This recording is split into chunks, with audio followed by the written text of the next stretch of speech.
Hey, what's going on, ladies and gentlemen? I'm Piglet here once again, and I'm Mickey Mouse here, and I'm back from the Maxi Toys, and welcome back to my last play of Super Smash Bros. Melee from the Nintendo GameCube. So yesterday that we actually did select Mario in Classic Mode, and today for this episode we're gonna go back to Classic Mode, and then do the next character in the lineup, which I'm presuming that just like how it does in Slim Kirby's playthrough of the game, that we might actually tackle through all the characters in their respective different modes. Like for instance, we're going to be showcase some of the returning characters from the original game from Classic Mode, and then we'll show off the newcomers into the Adventure Mode.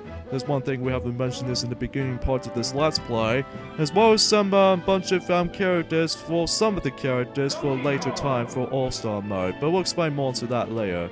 So for now though, for this episode, we're going to be using Donkey Kong. As usual, we're going to be using our 5 stars as well as normal difficulty. So, there's one thing we haven't mentioned in the previous video, is the fact that how Mario works in the Super Smash Bros. Melee, that Mario has the exact same moves as it does it from the original game. Like, Mario can actually deal with the Fireball, which is a standard B attack, and then up B attack can be used as from that Mario technique jump and all that. And down B for Mario, he can actually perform a Mario's Tornado. And the newest addition to this game is the side B attacks. Like for instance, in the yesterday's video, that Mario can actually perform, although we haven't showcased that particular moveset, Mario can actually use his cape to actually just to whip the cape to begin with. So now, technically we're already done discussing for that as Mario, but even then we forgot to mention that in the previous video, so we really do apologize. So anyway though, as for Donkey Kong however, he behaves exactly like how it does in the original game. Like he can actually just do as acrobatics as it does it from the original. There's one thing we haven't mentioned this to you, since this is the second installment into the Smash Bros. Series. You notice the C stick right there for the GameCube controller. Rather than in the future installments of the Super Smash Bros. Lineup, or in this case Brawl and Melee, that it actually functions as a quick smashes. This time around though, in this game in particular, you actually take control of the C stick. As you can see, what's happening on screen is because we're controlling a camera mode system. Like unlike the future installments like Brawl and especially the latest installments, that it'll mapped out as from the quick smashes. So yeah. So as far as Donkey Kong in general, that again, he behaves exactly like how he does in the original game. Like he can still do a B to do like just say charge up your punch, and then after when it charges up, assuming if it's flashing or just in this case steaming up on above of his head, this means he can actually do a devastating powerful punch. And the up B can actually just to let Donkey Kong just to hover in midair, in this case spin attack in midair, and as well as down B that he can actually do a ground slam. And as well as the side B attack, which he can now actually do a little bit of a weird punch technique right there, but we'll show you guys until when we actually just perform it. So yeah, so there's not much else we can actually just to say about Super Smash Bros. Melee. Basically, it does add a lot more content than the ones in the first installment.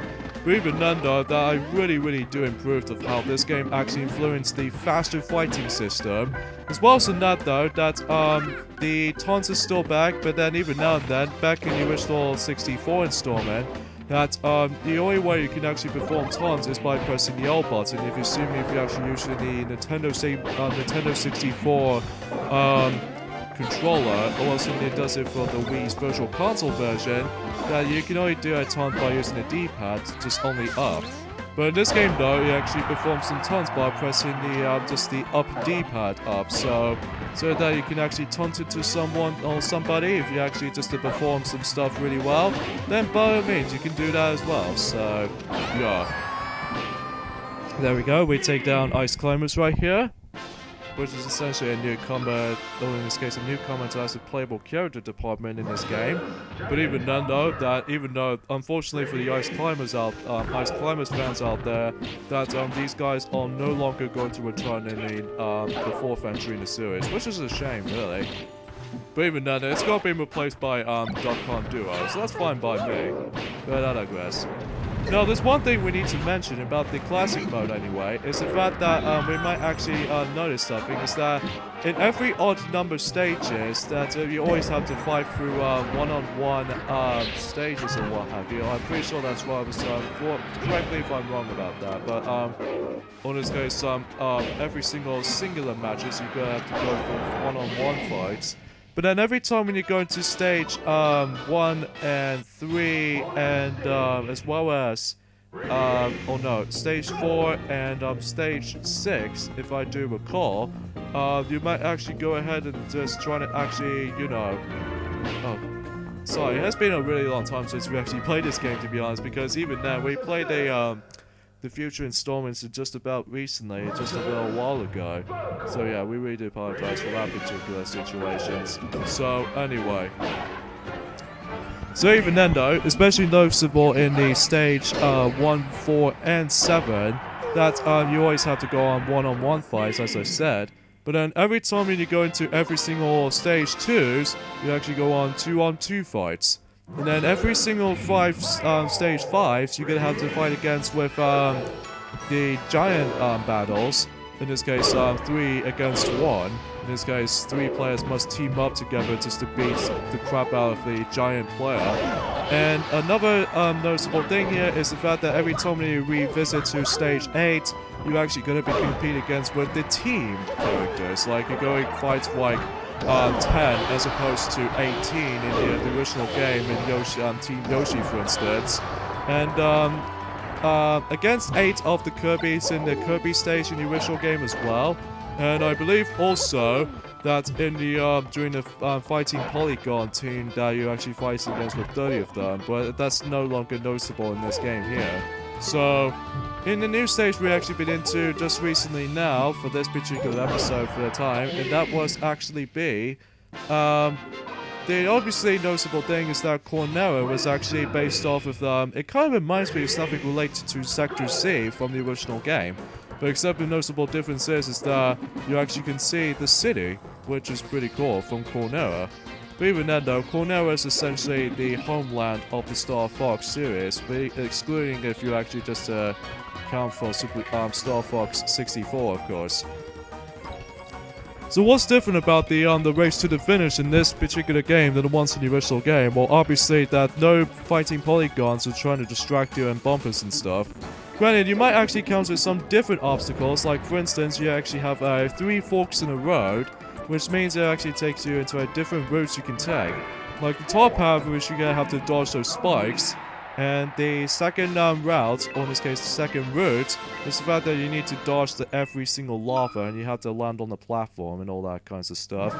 And then in the third and final platform, in this case the third and final segment, you're gonna have to face off onto the you're gonna have to put up with just, you know, no bottom, or you have to dodge every single bottomless pits, and also you need to be timing with your jumps and whatnot. And however, I believe if you do get timeout or anything, you won't get any bonuses. Well, in this case, as you can tell, that we actually did make our way end to the race to the finish department, and there's actually one final obstacle, such as this red spike, where you're gonna have to dodge that. But even then, you can basically breeze for that, no problem.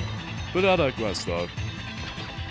And then every single stage 10s you're gonna face off against with one of the metal battles, which makes a return from the original game. But rather than just actually facing off against with just Metal Mario, but instead you just depends on what characters you're about to be fighting against, it's a bit randomized. And right now, that Metal Fox is actually kicking our butts any moment. But the thing is because it has been a really long time since we actually played this. But I digress though. But we did lose a start though, at least. And now we're about to be fighting against with Monster Hand for a second time, but this time with Donkey Kong. And also the likes of Crazy Hand, because since we actually did not lose any stocks whatsoever, so I think that, and also that since this is normal difficulty, I'm assuming that he'll actually pop up any moment as soon as we actually... I think the only time when it only happens is that, again, as I mentioned earlier, that you don't have to lose every single lives, all your stocks. As well as you need to keep an eye on the bottom part of the screen, that your playable character can be on the far left, and then Monster Hand's health meter on the far right. And then as for the center, this means if you actually drain the half of the the HP from Master Hand, that means you'll just get some space where Crazy Hand comes in. Well, granted, it does waste your time as soon as you see this little cinematic, or in this case, this cutscene right here, so that kind of makes it up for it, but honestly, since you only have like 5 minutes to your disposal, I don't think it's that bad. So anyway though. So yeah, Crazy Hand and Master Hand can temporarily team up against each other, and as a result from that, what the? I can't believe that we actually get butt kicked at the moment. So yeah, as you can see, that Donkey Kong's side B attack was just easily this little weird punching attack. Like you could, I only seem to encounter, although the only time we can encounter that, or in this case, technically do that attack, is by basically encounter some mid-air moves, as you can see there. So anyway, though. So I guess that's about it when it comes to Donkey Kong and Super Smash Bros. Melee. I think he's of all the returning characters from the original game, that I seem to say established earlier that I wasn't overly keen on Donkey Kong at first in the original game, but then when I played as Donkey Kong in this installment of the game, that I finally realized that how Donkey Kong is actually really powerful in this game. Especially for the likes of how my favorite move, which will have to be the down B attack, which is essentially a slam grounder, in this case a slam grounder or anything like that, which that'll have to be my favorite ability as Donkey Kong for this game. So yeah, I'm really glad that ability makes a return.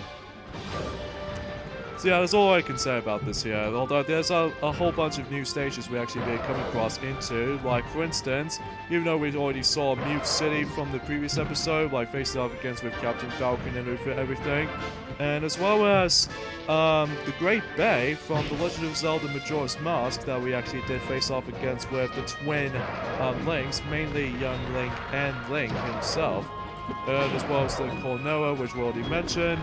And the Thousand of Dreams from the Kirby franchise, which I don't know why we faced off against with Bowser or Giant Bowser in the Thousand of Dreams, but I digress.